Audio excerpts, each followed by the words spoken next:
What's up, guys? Today we got the Hatch LR25 Reactor gloves here. You got the Hatch logo here.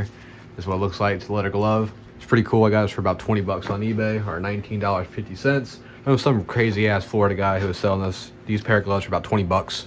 Usually go from like anywhere from like 30 to, I've even seen them at the $100, but usually like $70 ish. But it's a pretty nice glove. It is mostly leather. There's a tag here that I will read shortly. But the features, you have these two main pads here, and pads on this like the meat, I don't know, like this web area. But there is pads on each finger, which make these ideal for airsoft. But these were made really for airsoft. They were made for like operators. They were like a repelling glove for like rope burn stuff. So they're really nice, thick leather. The leather makes these gloves a little bit hot after prolonged use. And these got a smell to them just from the leather. But when your hand gets all sweaty and leather, it doesn't really breathe, kind of like Gore-Tex.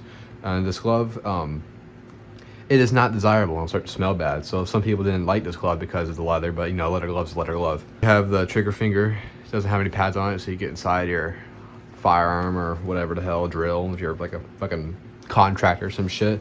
But you know, here we got the Hatch logo. It's pretty nice, pretty old school. And here we have the tag here. These are used, but here's another Hatch logo here, all the trademarks and shit. But it says LR25, how it has Safariland and all that trade information up there. LR25 Reactor TM, 94% leather, 6% sponge. Has it in all sorts of letters, and they have copyright and like the number and stuff, other stuff. Has washing instructions. Hand wash with mild detergent. Do not bleach. Do not machine dry. Do not dry clean. Do not use if damaged. Do not store in direct sunlight, and so on and so forth. When I first got these gloves, I put my hand in them, and I took my hand out, and I was just covered in like little leather flakes, like kind of like this one right now. But these were used before, but these are, you know, kind of vintage. They don't make these anymore. But putting on the gloves is pretty simple. You undo this elastic, or not elastic, but it's a little strap here, which is sewed on very nicely. And you slip your hand in, and these are kind of form-fitting. And you have, you know, your adjustments. You can, you know, have it loose out here, or you can really get in there. And here we go. Here you have the glove. And for like airsoft, it's perfect. You have your joints all protected, your knuckles and stuff. Or if you are repelling or doing anything, you know, maybe if you're a breacher or something and you're, you know, blowing doors apart, doing high-speed shit, having this would really help, you know, from like wood fragments or so on and so forth. But some like niche knowledge about these gloves is that they were apparently used by special operations forces. Like I have a picture specifically of like a Russian, I think FSB guy or some shit, you know, so many fucking units, or, you know, other subgenres of random bullshit. But you know, he's flipping off the camera with these fucking Hatch gloves, and it's pretty badass. I guess it's kind of funny. But then you know, it's also used by like Delta Force and CAG and apparently all of them. But I haven't seen pictures, but I've seen that one picture by the Russians. But they specifically apparently did not like how hot these got, and you would oftentimes see these with these fingers cut off here and used. These are actually really nice gloves, and I do enjoy them. But like just from like, you know, wearing them, like I've like, you know, ridden my bike with them and like, you know, maybe done some like work a little bit in these. And you know, they do get hot like any other leather glove, but that's just a leather glove thing, not just pertinent to this particular glove.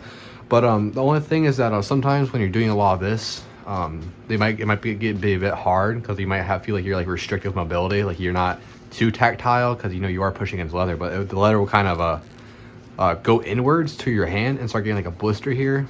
If you do that too much, like you see this, like this, it's kind of stiff. But I think these are kind of like any other leather product. We have to break them in, and for them to become the most comfortable product ever.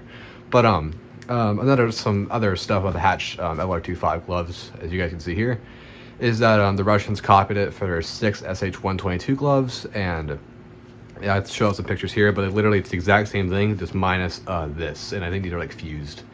And but it's literally the exact same design.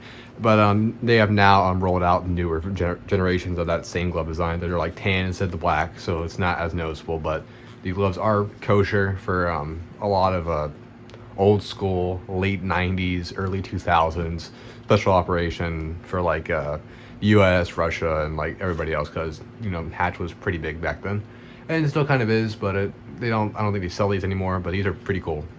Oh yeah, one more thing is that these aren't touchscreen compatible at all. But you know, you can do basic stuff. You know, you can unscrew a canteen or whatever. You can turn on like your bow thing and stuff. You know, they're good for that. But like anything that's really tactile, like, you know, using a phone or like even trying to get specific numbers here on the pad, might be a pain in the ass. But overall, cool gloves, very nice. And there's literally like no videos on the internet about this, so here you go. Hatch LR25 Reactor gloves. Thought I might as well make a video about them.